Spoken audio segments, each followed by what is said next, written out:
I got so much motherfucking design on right now. Break it down, bring it back, make it clap. I got 3 old thoughts, new block, wear that thing. Bitches on my line, and you know.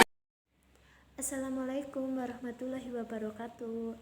Perkenalkan, nama saya Citra Damayanti dari Prodi Pendidikan Bahasa Indonesia.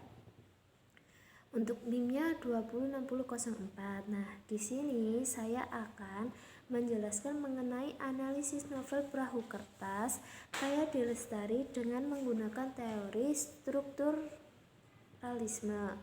Nah, untuk pembahasan yang pertama ini mengenai kondisi sosial budaya masyarakat yang terdapat dalam novel perahu kertas tersebut. Berdasarkan analisis yang saya lakukan pada kondisi sosial budaya masyarakat, terdapat novel perahu kertas yakni Toko Kinan. Toko Kinan ini merupakan seorang anak remaja yang baru lulus SMA. Kinan memiliki hobi melukis dan ia bercita-cita ingin menjadi seorang pelukis dan tinggal di Amsterdam menemani sang neneknya. Tetapi hal tersebut tidak disetujui oleh ayahnya. Ayahnya tidak menginginkan Kinan menjadi seorang pelukis karena ayahnya ingin lebih baik pulang ke Indonesia dan kuliah di Bandung saja.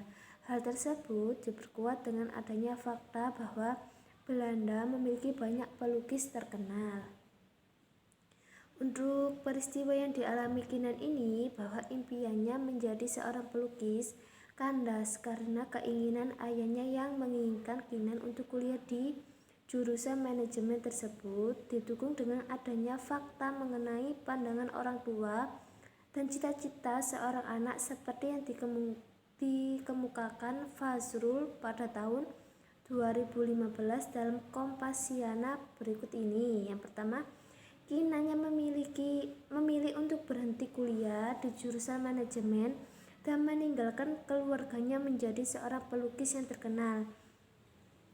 Hingga akhirnya Kinan memilih untuk tinggal di Ubud, Bali bersama Pak Wayan.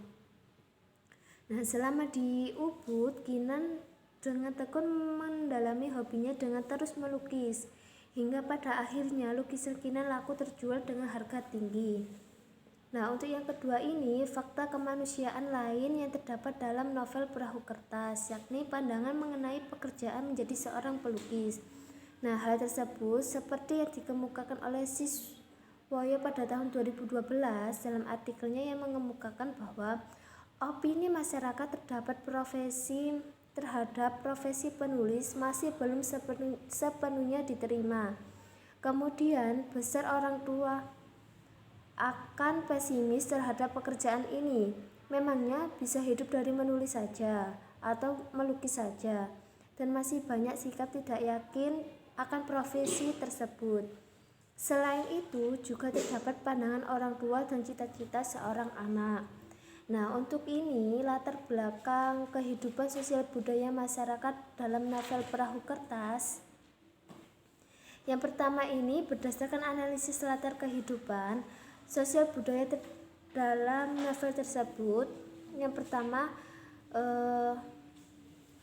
menempatkan dirinya sebagai masyarakat Indonesia yang melihat fenomena yang terjadi, yakni mengenai pandangan masyarakat Indonesia mengenai seorang penulis atau pelukis yang masih sangat minim menurut mereka.